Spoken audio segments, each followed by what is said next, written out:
Toda hora morre um. Você vive naquele ali, imagina, o cara morrer aqui, dentro desse quarto, vai limpar o sangue do cara.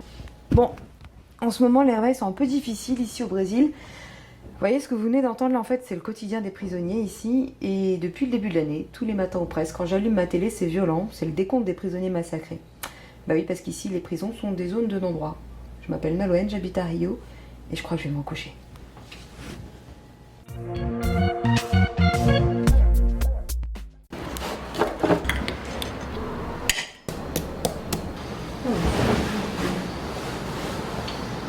60 detentos foram mortos durante uma rebelião. Hoje mais um capítulo trágico, agora no Rio Grande do Norte. Já é possível ver do lado de fora desse presídio de Alcaçuz cabeças que foram decepadas.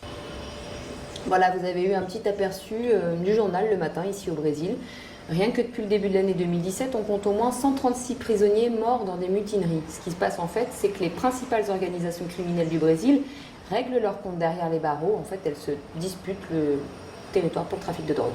Et alors là, vous allez me demander, mais attends, comment on peut organiser une mutinerie dans une prison?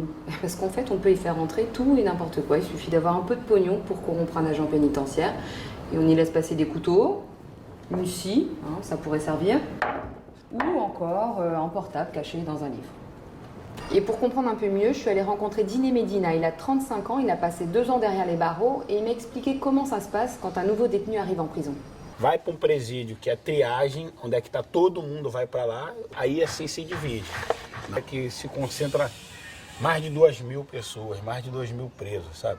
E aqui é uma facção só, aqui não entra ninguém. Quem manda lá dentro é os caras, lá ninguém, o Estado não faz nada lá dentro. Alors non seulement ce sont les organisations criminelles qui font la loi dans les prisons, mais en plus les conditions de détention sont tellement mauvaises que tout est réuni pour que ça pète. Les prisons brésiliennes sont pleines à craquer.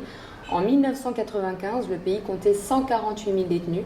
20 ans plus tard, ils sont 4 fois plus nombreux. Et c'est pas Diné qui vous dira le contraire.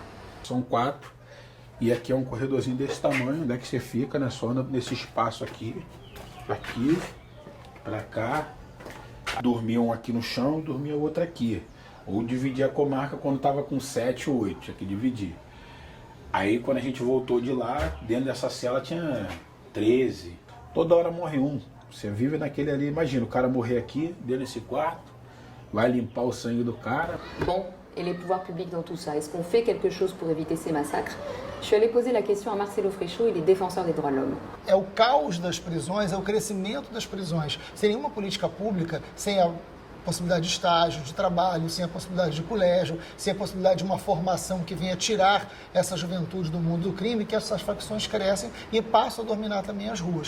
Voilà, j'espère que ça vous a révolté. Lâchez-vous sur la chaîne des haut-parleurs. À très bientôt.